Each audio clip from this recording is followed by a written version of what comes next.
ನೋವಿಗೆ ಮೊದಲ ಔಷಧಿ ಅಮ್ಮ ಅನ್ನೋ ಕೂಗೆ. ಕಂದನ ಮೊದಲ ಆಸೆಗೆ ತಾಯಿ ನಾಂದಿಯಂತೆ. ಮೊದಲಿಗೆ ಮೊದಲಿಲ್ಲಿ ಈ ತಾಯಿಯೇ ಮೊದಲಿಲ್ಲಿ. 9 90 ಈ ಪ್ರೀತಿ ಬದಲಾಗದು.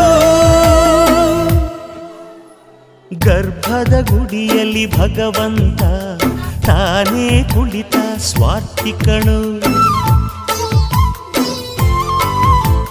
ತಾಯಿಯು ಗರ್ಭವ ಕಂದನಿಗೆ ಮೀಸಲು ಇಡುವ ನಿಸ್ವಾರ್ಥಿಕಣು.